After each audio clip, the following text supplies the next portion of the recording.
Hey, everybody. Yes, welcome back to the Paid Search Podcast. My name is Jason Rothman. As always, I'm joined by the great Chris Schaefer. Chris, I see you shaved your beard. You're looking great. I hope you're feeling as great as you look. Thank you. Absolutely. It's a beautiful day. Happy to be here. We have a focused, beautifully planned out campaign discussion here about Google Ads specifically for beginners. This is not a group that we always talk to. We always try and keep everything simple and understandable for any uh, level of education in Google Ads. But today we're going to talk specifically about beginners, and I'm glad to do it. I think it's a very important topic. Yeah, I run into this a lot. I'm sure you do, but there's a lot of people who are new to Google Ads, and they know it can probably help their business. They see their competitors running, but for whatever reason, they just don't start. And I don't know if it's based on they're too confused, like my caller is, or it's or they're scared about not being able to know how to get good results, or scared of losing some money, or whatever, like, who knows? But a lot of people are just hesitant to start. And it's not just new advertisers. It's also people who have maybe had a bad experience in the past with maybe like a bad agency or something. Mm-hmm. And they're just hesitant to get up and running again. That is a tragedy, because that is a huge opportunity cost. If you're in an industry where people are searching for your product or service, and especially if you see your competitors' ads, what's going on is you're losing market share every day to your competitors. And if you ever want to try to get that market share from Google Ads, every day that goes by, your competitors' campaigns are getting stronger and stronger, and your chances of ever catching them are getting further and further away. So the service we're trying to provide today is to give new advertisers, or people that want to get back into Google Ads, a very, very kind of like straightforward guide to getting started on Google Ads, in terms of like, hey, this is how you can get up and running fast, Mm, and how you can yeah. do it in a very conservative way where you can protect your budget, and just as much as you can put the odds in your favor that you're going to get good traffic and you're going to get good results. Chris, that's what we're trying to do here. I know I kind of pitched this episode idea to you this week, and it seemed to connect.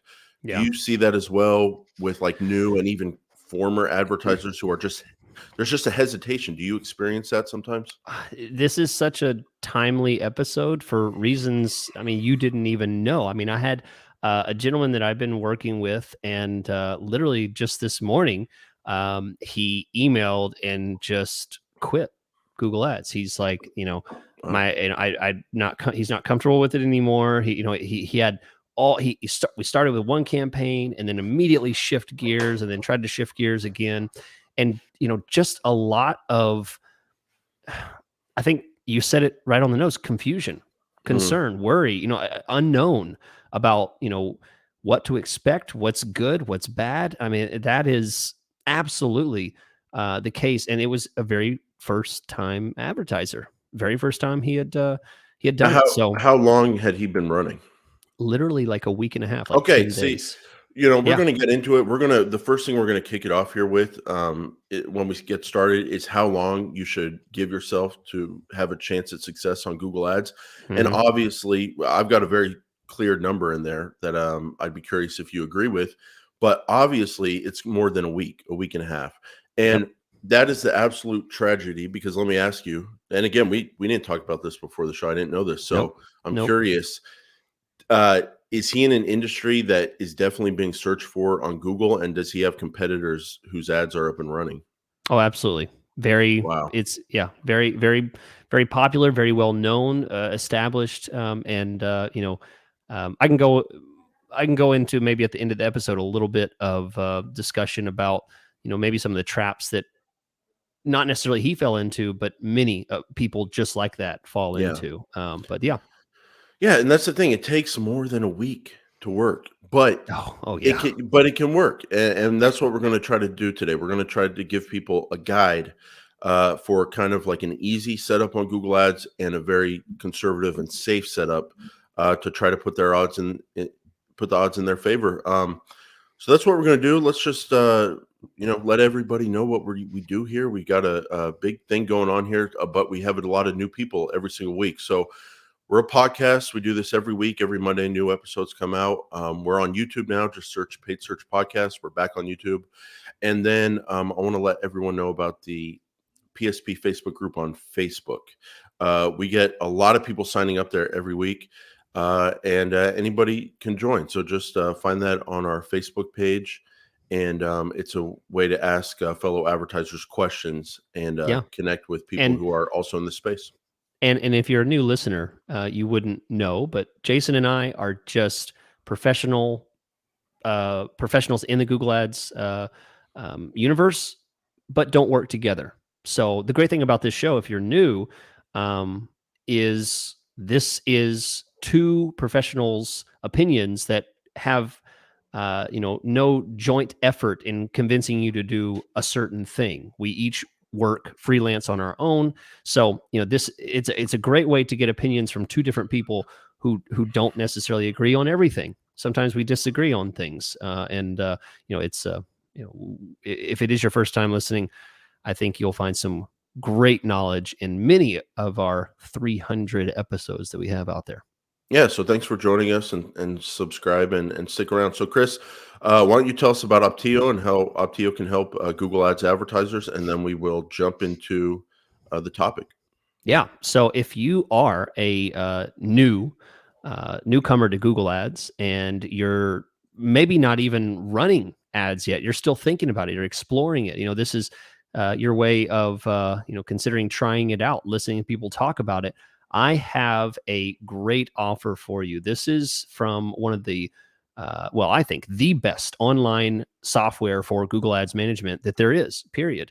Optio is offering for the next few months. So if you're listening to this and it's in the episode is well past, know that this is still going on for the next few months. When you sign up for a 60-day free trial with Optio at optio.com/PSP. That's the special URL you have to go to. When you sign up at that URL, their team will reach out and get you connected to claim your $500 credit in Google Ads. This is something that is exclusively available to new advertisers. So if you're a new advertiser, this is an offer that Optio is offering because they have special connections with Google to get you that $500 credit. So you get two things.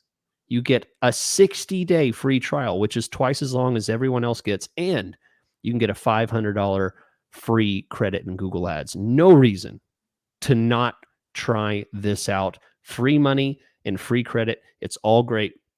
Optio.com/PSP. Okay, thanks, Chris. So let's jump into our beginner's guide to getting started on Google Ads. So the first topic here is, how long should you give a Google Ads campaign to have a chance at success? You start a campaign. We all know they take a little bit of work when they get started to try to dial it in and figure out what's going to work for that advertiser. For a new advertiser, how long should they expect to give it until they see good results? How long should they give Google Ads? I know we've answered this question before, and so some of these times are going to be repeating, what we said in the past. But I still think the answer I've given before is still true now. I think that 3 months, 90 days is a great amount of time.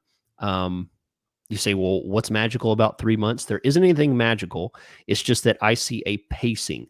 Level 1, which is just getting started, you don't know anything. Everything is a guess. Then you move into month 1 and you've gathered a little bit of information. You kind of know what the market is like, how far your budget will get you. Then you move into month 2, you figure out, okay, how much are these keywords really going to cost? Where does the return come from? What kind of keywords are going to get me the best return? And then month 3, the big question, is this profitable? Is this something that I should continue doing?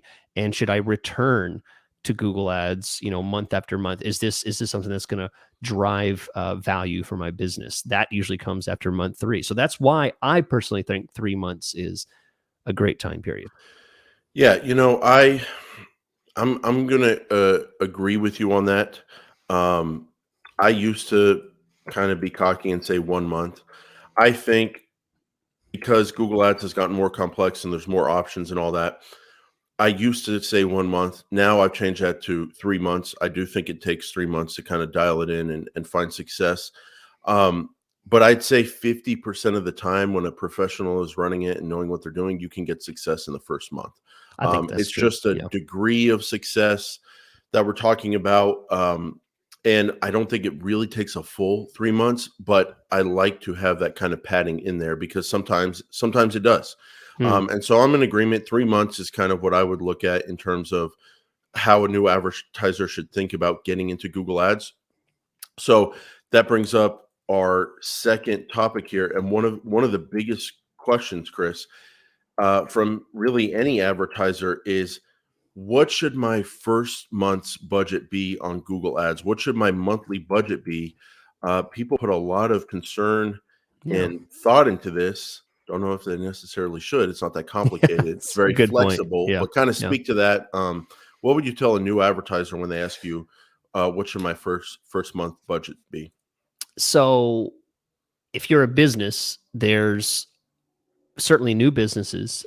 There's always a very thin margin of profit, right? You don't want to go too far past a certain point. So when it comes to setting your first month's budget, um, there's really no answer on what you should spend because it really depends on what you are, um, you know, what industry you're in. If you're a lawyer versus you're a plumber, I mean, different CPCs, different volume of searches, different value of client to you. So in the end, the best answer that I can always give to clients is pick a number. And this is hard to hear. And maybe some people won't hire me because they're like, well, that guy's too negative. But I'm going to tell you the truth. Pick a number where if you ran it for 1 month or 2 months, it won't put you out of business if you got nothing out of it. Now, obviously, you're going to get something out of it, but Mhm. imagine you got nothing out of it.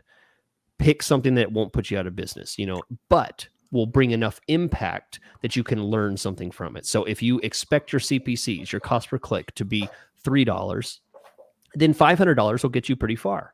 If you expect your cost per click to be $15, you're probably going to need maybe $1,500 to be able to get any kind of decent traction. 1,500 doesn't really sound, maybe closer to 3,000. That might be a better number to go with. But that's how I gauge it. Pick something that will give you enough learnings to make some Mhm. decisions, but a minimum amount of risk so it doesn't put you in danger. Yeah, a lot of people seem to get hung up on this one, and it's really not that complicated. I think they get hung up because they're so used to um, postcards in the mail, direct mail, Mm. whatever the heck it's called, Yeah, I don't. television advertising, radio Yeah, advertising, where they have to set a fixed budget and they have to come up with the budget before they even get started. With Google Ads, it's very flexible. You can change your budget at any time. So don't get hung up on 1,000 a month versus 1,500 versus 2,000 versus 500. Just yeah, get started. Obviously, the more expensive an industry you're in, like if you get one law firm client, that's obviously worth a lot more money than selling one t-shirt or something like that. So there you go. Yeah, um, that impacts the budget. But I would say most kind of local business advertisers, moving companies, lawyers, dentists, those kind of people, um, I'd say most start within that $1,000 to $4,000 a month range. I think you can start at 500. There's nothing wrong with that. And if you're a very small business, you can start at 300, sure. 200, whatever. But most I see start between 1,000 and 4,000. And I would say pick a number that you're comfortable with running for 3 months in a row. I think that's the key. And if you're like, look, I don't know anywhere to start, I don't think you can go wrong with $1,000 a month for three Yeah, months. I think that's fine. Yeah. Just about anything, no matter what your CPC is. I have clients that spend 30 to $40 per click, Mhm. and they spend $1,000 a month. So that means basically less than one click per day, Mhm. typically. Uh, and they've been doing it for years. And Works that great. yeah, and that's okay because it's all about making every dollar you spend profitable. Mm, And if you mhm. only spend a little bit of money each month, then it's okay, as long as it's profitable. But it takes time to get there.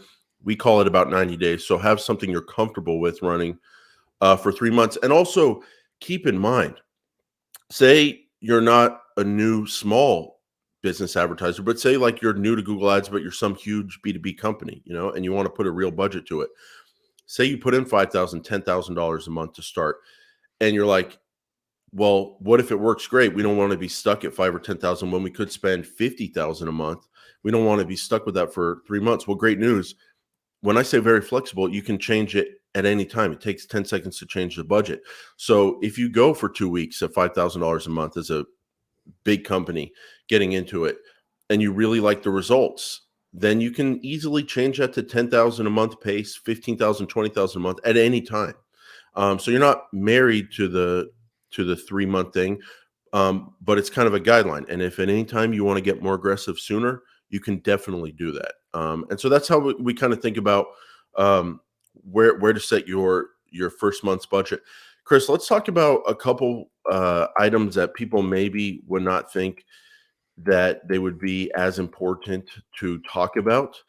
But I think they are important because I think they kind of confuse people sometimes, new advertisers. I'm talking about including Google search partners on your search campaign. And I'm talking about including the Google Display Network on your search campaign. So kind of break down what those are, and then we'll kind of give our opinion on it. Yeah. So the Google search partners, I think it's going to be good to define that. First of all, people even that are running on Google Ads now may not know what that is. So a Google search partner is essentially any, let's call them second tier, third tier search engine. Or website. Yeah, with an it internal can engine.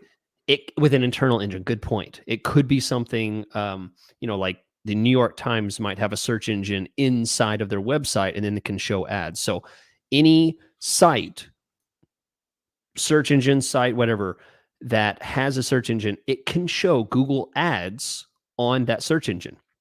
So it's effectively embedding those ads on other search engines. Okay.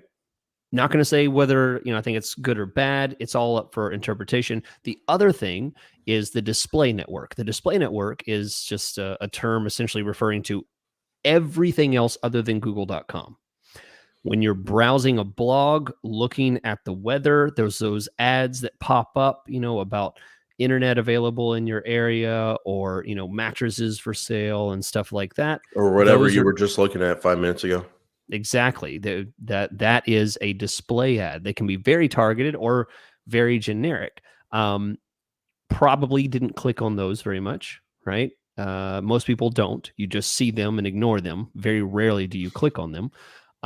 And those two settings, for reasons I don't know if it's worth going into in detail, but I'm going to say start with them turned off. So for the purposes of just being technical, uncheck those settings when you create a new campaign. There's a little box that says search partners and display network. You turn both of them off.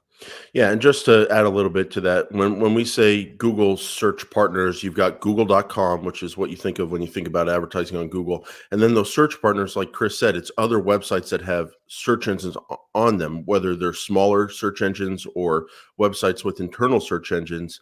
Some of them, it's not all of them, but some of them decide to use Google search technology for their site or for their search engine. And then in return, they run Google ads there, and Google gets to run ads there.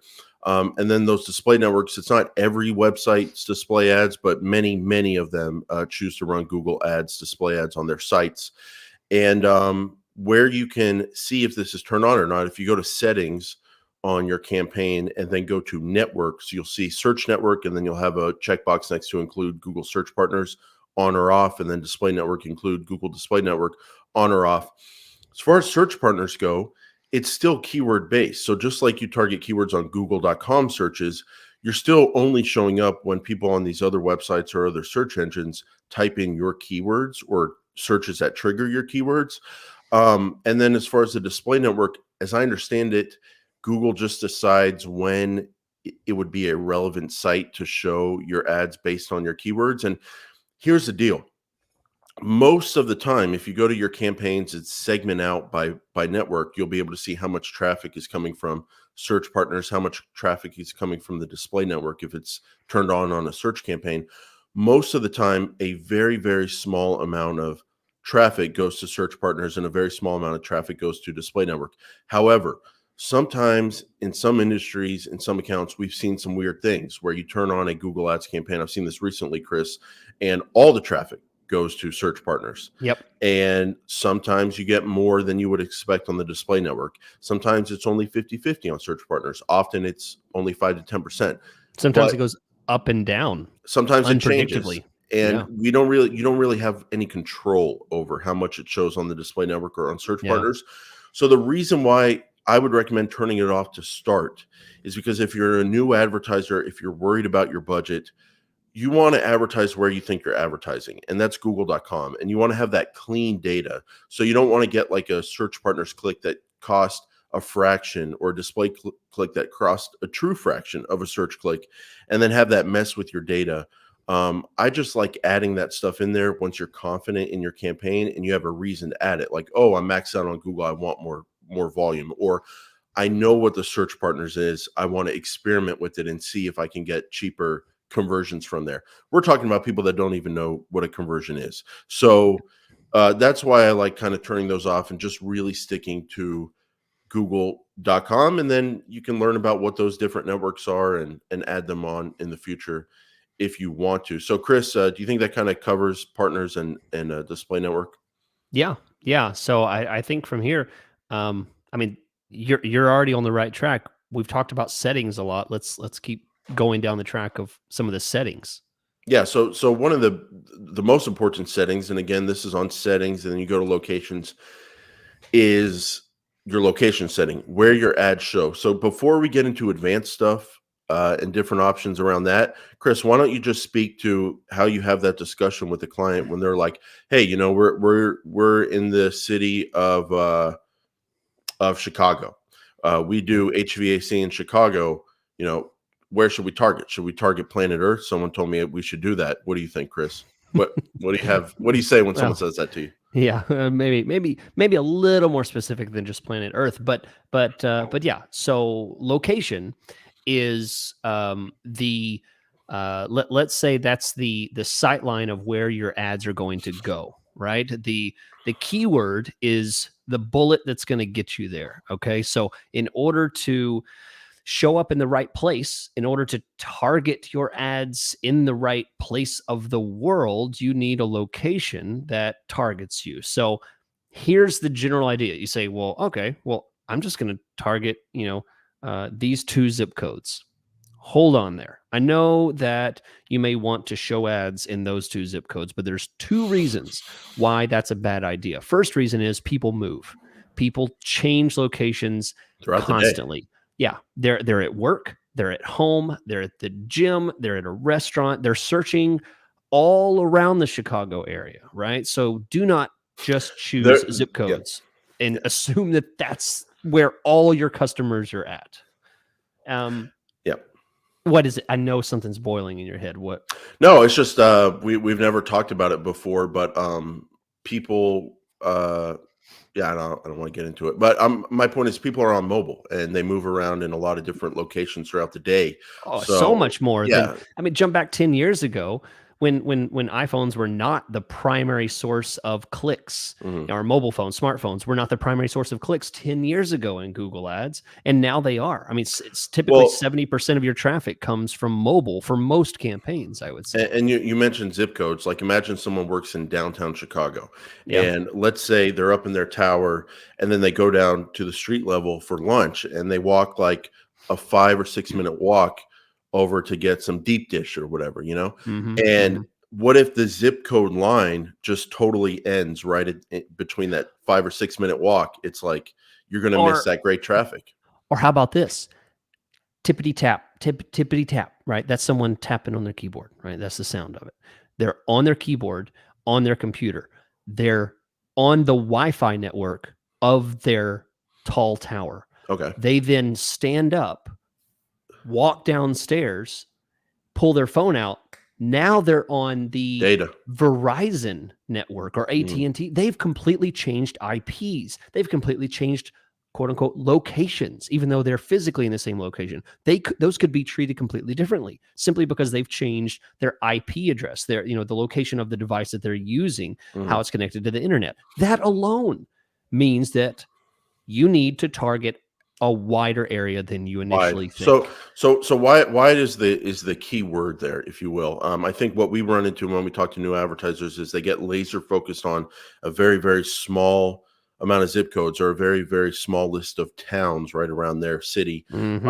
I think what we recommend is what I tell clients is go as wide as possible that makes sense for your business. So, like, Yep. if you are in Yep. Chicago and you can do HVAC on all parts of Chicago, then you should target all of Chicago. But we're open here to having discussions. We're trying to get to good results. So, if you're only coming at this HVAC with only $1,000 a month, and we're confident that we can spend the full 1,000 in your kind of part of Chicago, because Chicago's such a big metro, maybe you only target like whatever that by the Great Lakes, North Chicago, Gold Coast, whatever that area of Chicago that you primarily do business in. Maybe you could start with like a 5 mile radius around your office, a 10 mile radius, a 7 mile radius, something like that. Um, go as wide as possible, but I'm open to dialing it back a little bit if you have a small budget. And then if you can't spend your full budget, you can go a little bit wider. But I think we've just seen so many people go so small with their targeting that it kind of pushes us to say go a little bit wider. But it's just what makes sense for your business and some different options you have. You do have zip codes, you do have radiuses. You can punch in the address of your business and put an X mile radius around there. You can target different cities, you can target different counties. Counties is usually a really strong one, and you can layer those strategies on top of each other, target like different towns, and then if those towns are right next to each other but there's different gaps in the targeting, you could add a radius to kind of cover it. But it's basically the area that you do business in. I think that's Yeah. as kind of simple as it gets. Chris, let's talk about advanced location options. So I've got them pulled up in front of me, so I'll just walk Go through for them it. real quick. Yeah. So you've got the default, which it's set to, which is presence or interest, people in, regularly in, or who've shown interest in your targeted location. So people in or regularly in, that's fine. That's someone in Chicago who lives 20 miles north of downtown or 20 minutes north of downtown, but then works downtown, and you're targeting maybe just the area north of downtown. Well, they're regularly there. And so if they do the search from downtown Chicago, you still want their business because their house, if you're HVAC, their house is 20 minutes north of the core of the city there. But the key one here is who's shown interest in your targeted location. That means someone could be in New York City, in Oklahoma City, in Dallas, in Florida, searching about Chicago. HVAC companies in Chicago. And maybe you want that traffic because someone's on a business trip to New York City and they're looking for HVAC for when they get back. Or maybe they've got rental properties in Chicago they're looking to take care of. And it usually has to include some kind of like Chicago word or geographic word in the search that shows that they are looking for where you advertise. So you've got that in option. The other main option we use is presence, which is a little more locked down. It's got only the people in or regularly in your target location aspect. It takes away the people who've shown interest in your target location, and it targets only people in or regularly in. So presence or interest versus just presence. Presence or interest is the default. This is under location options. Chris, do you feel strongly about going with either one of those for a new advertiser that's looking for kind of safe, conservative results? Yeah, I think the presence is going to be the safest thing, not the interest. So someone who's in or regularly in the area is definitely the best place to be. Now that's for most businesses. That's definitely for most like local businesses. If you're just a local company that does business in your area, as opposed to, I don't know, some kind of internet company or software company or whatever. But that's if you're a local business. I would agree with that, Chris. The reason why is it's not bad to have people who've shown interest in your target location a lot of times. But we're talking about the range of possibilities here. Like sometimes on some accounts, you just get some traffic you don't want. And I want to eliminate that potential problem for a new advertiser who's looking for like safe, conservative results. So I would say lock it down to presence as well. So, Chris, let's take a quick break here, and then we're going to get into keywords, match types, bidding, some of the really, really kind of Yeah. hard stuff and important stuff. So we'll take a little dance break here, and then we will be right back. Welcome back, ladies and gentlemen. I want to remind you about our sponsor, Optio. They are the software to get more done in Google Ads, and they have a special offer happening right now for those of you that are new to Google Ads. You're just starting Google Ads, and if so, they can offer you a $500 Google Ads credit.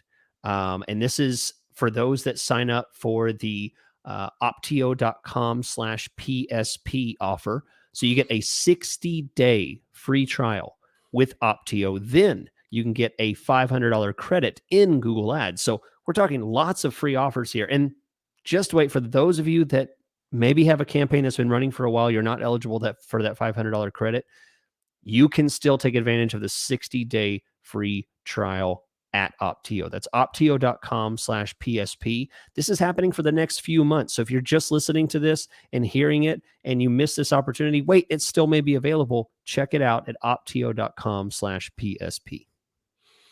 Okay, Chris. So let's jump back into our discussion here. We've talked about search partners and display network. We've talked about how to set your first month's budget, how long you should give Google Ads to show it can work, and then we talked about location targeting. We're going to work into how to find keywords, which I think is possibly the, and we're also going to talk about how to track success and conversion. So those are probably the hardest topics here that we're going to finish with. So I want to build up to that.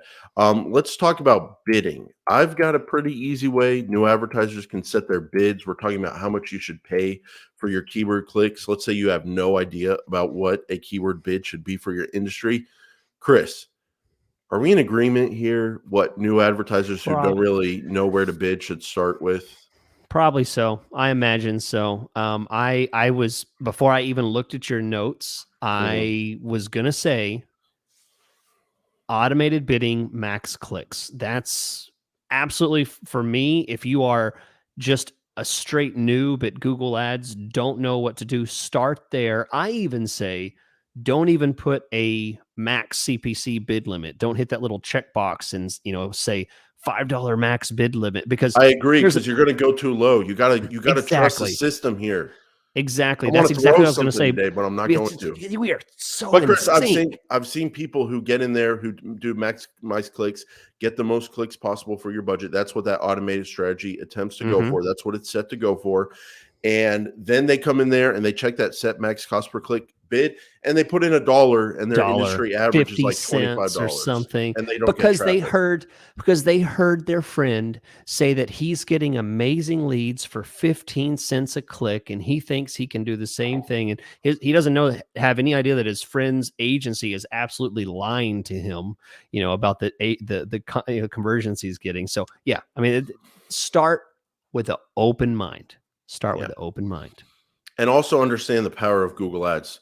We're not talking engagement here, to use a term. We're talking about, because people could look at another platform and say, oh, my engagement costs 15 cents per engagement. Oh, wow. That happens. Engagement. That happens. And we're talking about hardcore leads here. We're talking about clicks. We're talking about people actually going to your website after they search for exactly what you offer.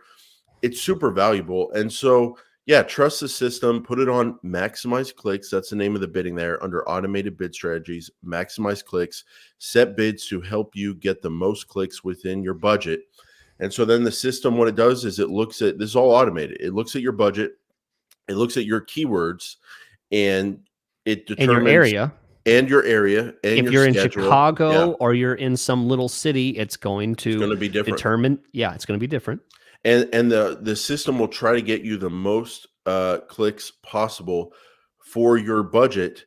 And then again, do not check that set a maximum cost per click bid limit because you'll probably go too low. Let the system do its thing. Now, one thing to know about automated bid strategies and maximize clicks, it will probably take a few days for the system to learn what they want to do with your bidding. The system goes through a learning phase. I think it takes around 2 to 3 days, usually, sometimes sooner.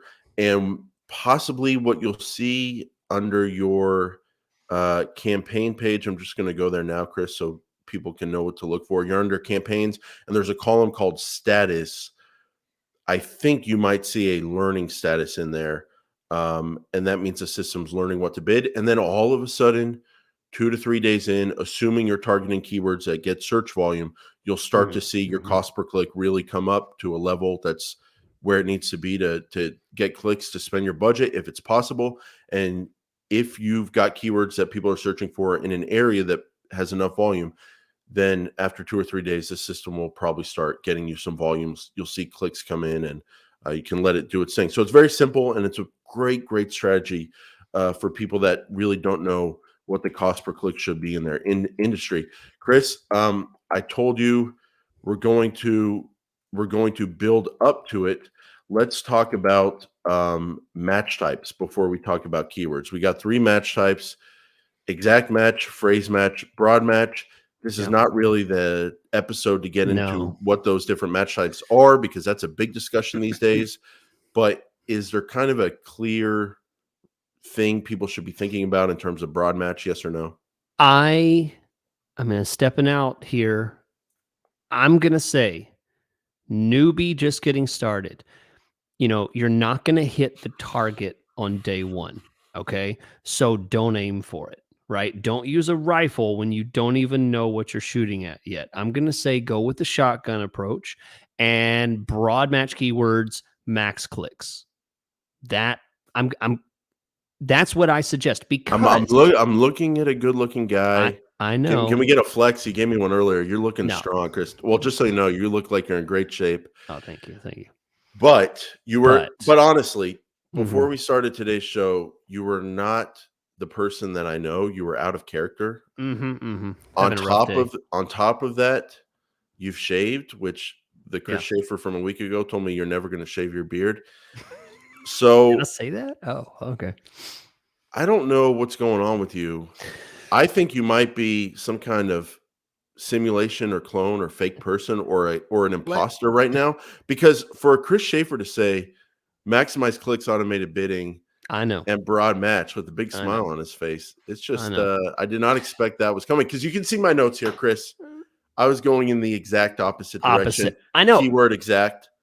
And we have a rule for the show. I happily split the money with you 50-50, even though I do 85% of the work.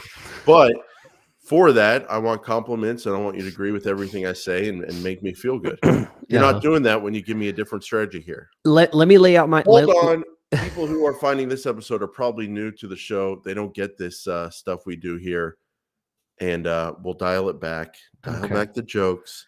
Chris, what are you talking about here? Pure broad match. That's a very interesting take. I did not expect that.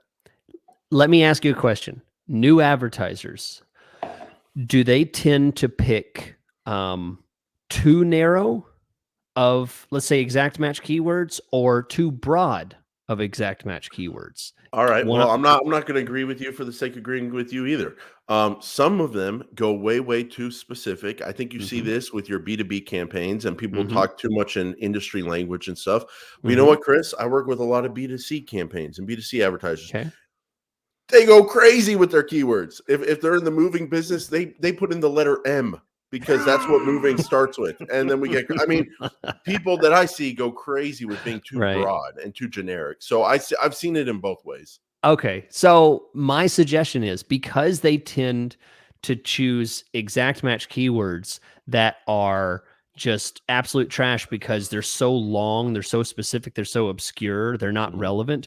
I say people do a worse job of trying to pick really good exact match, more so than they do a bad job of picking broad match that can really kind of make up for the error by the fact that they're very relevant to a lot of things. So I'd rather have a person be off with a broad match Mm. more so than off with an exact match. Because if you're off with an exact match, you're going to keep hitting the wrong thing. But if you're off with a broad match, you might hit a lot of bad things, but you might hit one good thing. That's my theory. And now we're talking about theories, and this is for new. We don't do theory with new advertisers, Chris. We do That's true. back to the basics. But that speaks to the difficulty of the whole keyword situation with new advertisers. That is the most difficult part, I think, of coming into Google Ads for the first time. Match types kind of are showing that it's difficult. I was going to say lean into exact match. I thought you were going to say that phrase match kind of will strike it down the middle, and you'll get enough. But whether you do exact match, phrase match, exact and phrase match, or broad match, or all three, the most important thing is that you have good keywords. And so we'll talk about that in a minute, how to find good keywords. But assuming you have good keywords, let's just lay out the different options. Assuming you have good keywords.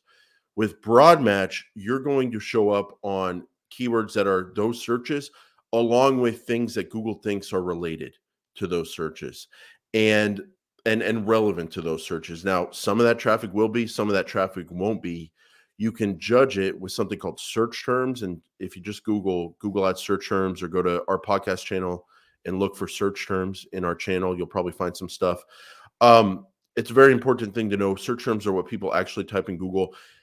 Look at your search terms. You'll get a lot of ideas there when you run broad match.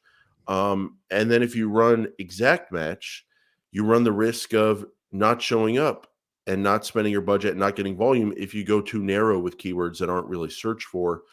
I feel Phrase like match kind of splits the middle. I feel like you've come over to my side. Yeah. I'm gonna get away from exact match because I was thinking about it from an expert / the best person on planet Earth to do this. And by the way, whoever will do this, it's already locked in. No one will ever catch me, ever. You're so far ahead. I didn't spill anything, Chris. It was an empty cup.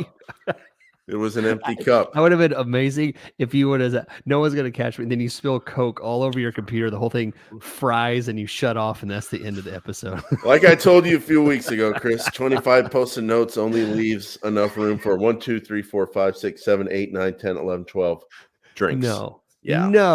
That's amazing. Yeah. Been doing a lot of work, Chris, this week. Been a busy guy. So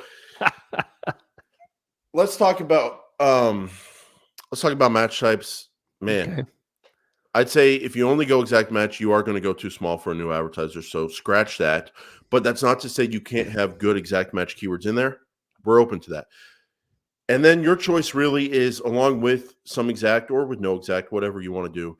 Are you going to run only phrase match with those, or just phrase match in general? Or are you going to run broad match with your phrase match, or only broad match? It's up to you. Yeah. Broad match is going to bring in a lot of volume. You can look at your search terms, look for ideas in there.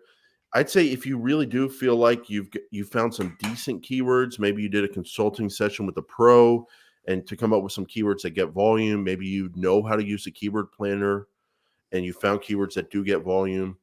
Then I really do think phrase match is okay, Chris, because it's so open these days. It's treated basically like old broad match modified. It's pretty open.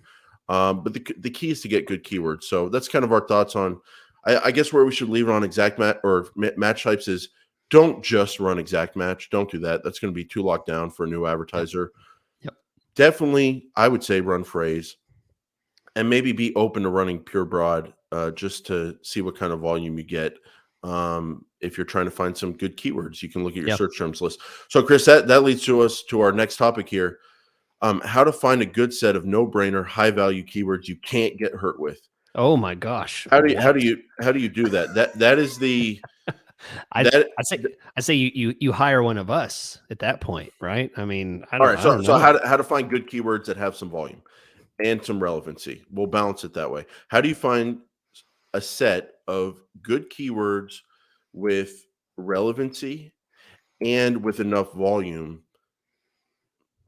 Chris, put yourself in the shoes of a brand new advertiser.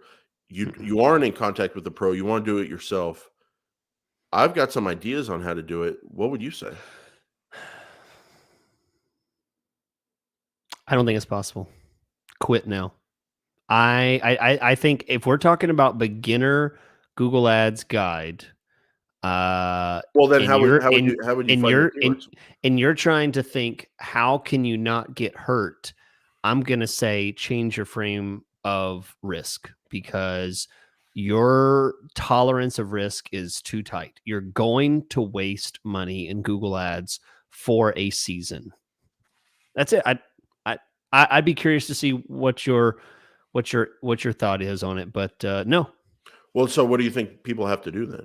They have to just be confident with what they put in there and be open that they're going to show up on some. they have to test and learn, test, analyze, change, and start again. Keep that repetitive cycle of new keyword, something different, something new, and see how that works, and keep testing. The cycle goes on forever. I mean, that's there is no Well, not getting hurt. okay. So yeah, okay. I hear you. I hear you. It's just, man, do I talk to some timid people sometimes Yeah, that are so worried? that's true. And I That's think it's true. because a lot of them get burned by people who are not the best at this, and Yeah. they get so frustrated. You know what I would do, Chris? First of all, we'll talk ad groups very quickly. How many ad groups do I need? Service to keyword ad groups. Mm. That is what we like to focus on. How many services do you have? Make those the ad groups inside of your campaign. If you're a pool company and you do pool building, new pools, have that be an ad group. If you do pool cleaning, have that be an ad group. If you do pool repair, have that be an ad group. If there's a special kind of pool tile you sell that is real high value to you, have that be an ad group. And then within those ad groups, I would say for people who don't even know what the keyword planner is, go to google.com and search for what you would want to show up on. So if you're a pool cleaner in Miami, then what kind of search do you want to show up on? You know this. Pool cleaning companies, Miami. Pool cleaning companies. Near me. Pool cleaners. And well, say they don't know about near me, Chris. The Okay. best Yeah. news is here is I just typed in pool cleaning companies into Google. The suggestion came up near me. So for every new advertiser out there, that's like a huge search that a lot of people do. And you can have near me at the end of it. You can have pool cleaning companies in Miami, pool cleaning companies Miami, pool Mm-hmm. cleaning companies near me, pool cleaning companies on its own, Mm-hmm. cleaning company. And it's pretty simple. And then you can look at the suggestions that come up when you do a Google search. You hit spacebar after you type out your search, and then it gives you suggestions.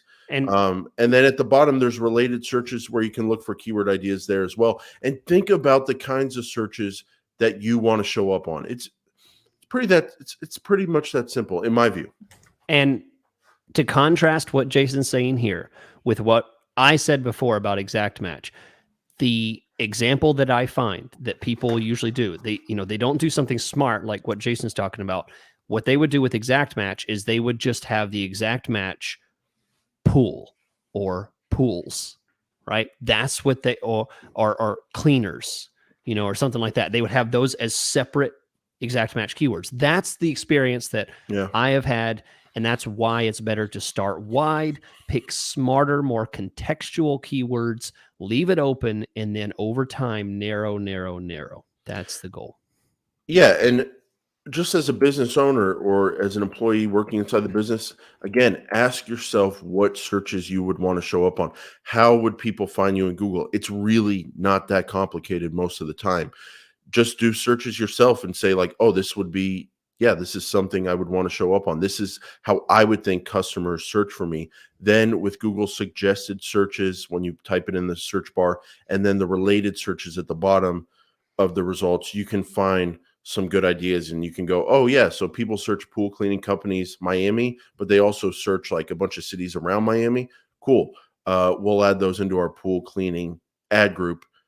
Maybe phrase match, maybe pure broad. I lean towards phrase match, but that's okay. I get the rationale for broad as well, to open it up, get volume, get keyword ideas. Um, and then you got 3 months to dial it in. Chris, let's talk about ads.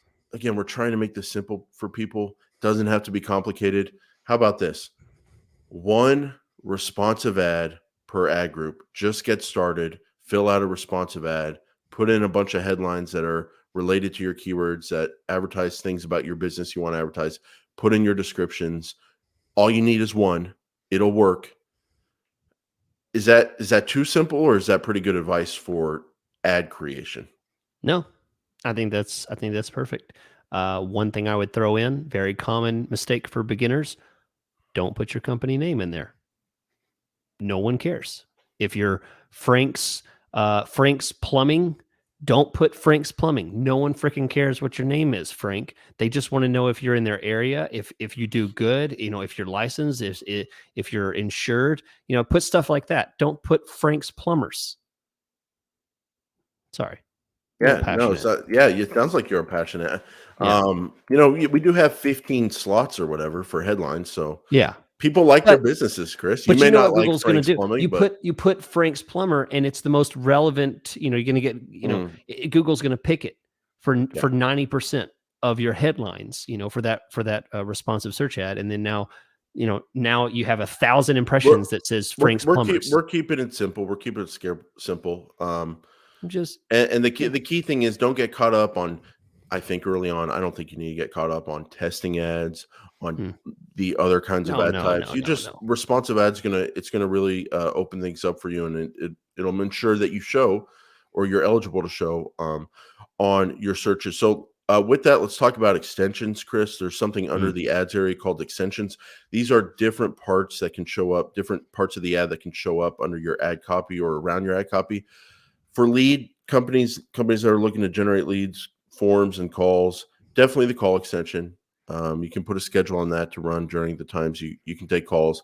Call outs are little pieces of copy that can show up. Site links, you can link to different pages. They'll show up as links below your ads. These are all different types of extensions that you're listing. Yeah. And I think structured snippets, you can list the types of services you offer, basically.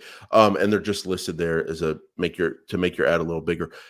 The key thing to know about extensions is that, to me, those are the core ones for like lead generation campaigns. And then the other thing to know is you don't get to control how often they show up. You just turn them on by adding them, and then it's up to Google to determine how often they show. So if you see your ad and you don't see, for example, your call extension, as long as it's approved and running inside the account, that's not a problem. Like, you don't have control over how often it shows up. Sometimes it will, sometimes it won't. And then if you want to get a little more advanced, the location extension is important. You can show up in the maps and stuff like that. But it's pretty simple compared to the other stuff. Chris, this is not simple stuff, but how to track leads for lead generation campaigns. Let's not discuss how, because that's such a big conversation. But let's just cover the three main types so people know what you can do. Okay. You can track when people fill out forms on your website. Right. That is something you should try to get in place. You should be able to track that. And when you say track, that means it shows up in Google Ads. So when Jason says tracking a conversion, that just means when someone clicks on an ad, goes to your website, then completes an action on your website, that is tracking a conversion, and that data shows up in Google Ads. The other thing is the phone call from the ad. This is the most simple way to track actions from your ads. You can simply see right in Google Ads that someone clicked on the phone number in your ad or manually dialed the phone number from your ad, and you can track that. Those are by far, if you're going to do one, that's the one to do. And I mean, I don't even want to mention it. I mean, I do because I love it. Okay. It's called calls from website. You can track the calls on your website. Basically, there's a code that you can generate inside of Google Ads, put that on your website along with another little code, the global tag. You got to make sure that's on there. And then what you can tell Google is, hey, Google, look for the phone number on my website. When someone comes specifically from a Google Ads click, Chris, remember what I said before the show. Sorry. Okay. Thank you. Tight. Good boy. Focus. I'll give you a treat right after the show. I like that response. Yeah. Thank you. Hey, if I don't teach you, how are you going to learn? How am I going to know? So, to quote the Real Housewives show. Great episode this week. Some of the people know what I'm talking about. Okay, remember what I said before the show. Hey, Chris. Right. Well, you went off topic. Hey, Chris. I know, but I'm talking. 2 ears, 1 mouth. Remember, 2 Listen ears, more, 1 mouth. talk less. Okay. Thank This you. coming from the guy who talks 90% of the time. But go ahead. Is it working or not? Are we the #1 Google Ads podcast or not? You can't argue with that. Can't argue with the results. The pudding is great. Please continue baking. Calls from website. You put the website call conversion code on your site. The global tag has to be there as well. What you can tell Google is when you see the phone number on my website or when someone clicks to my website from specifically a Google Ads click, change the number on my website into a forwarding number. The font stays the same, the size of the text stays the same, the numbers. But when you see this number on my site and someone comes to the site from Google Ads, change that number into a forwarding number. Make sure I get the call at my business, and you can provide that number to Google. But I want to see that call show up in Google Ads as a conversion so I can see what keywords and ads brought it in. It does that. And if I click to your website and you've got that running from a Google Ads click, it'll change the number as the page is loading into a forwarding number. You can track the calls, still receive the calls at your business number. And then if I come to your site from without a Google Ads click, just organically or from another source of traffic, it won't change into a forwarding number, and you won't get calls with the forwarding number from traffic that's not Google Ads related. They'll just call your business directly, and it won't show up as a conversion in Google Ads. So a lot of people don't know that.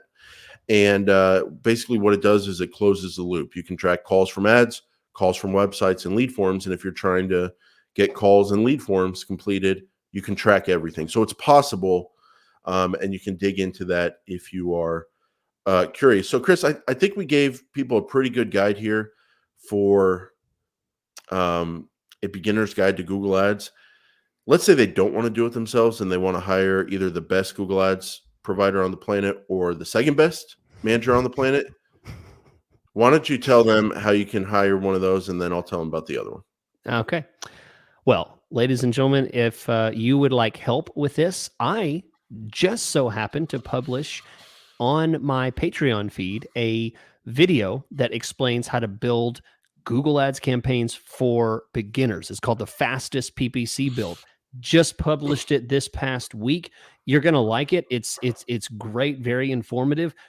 Lots and lots of videos just like that for my my Patreon. You'll find it at chrisschaefer.com. There's a link there. It's just $50 a month. Great community. Lots of benefits that you get by joining. Meet me there. Okay, thanks, Chris. And I offer Google Ads consulting and management at rothmanppc.com. And also, we have a newsletter for this show, paidsearchpodcast.substack.com. We put out a newsletter every single Monday, kind of sharing some insights from that week's episode. And it's a great way to keep up with the show. So definitely join that as well. So, Chris, thank you. And we will see everybody here next week on episode 302 of the Paid Search Podcast.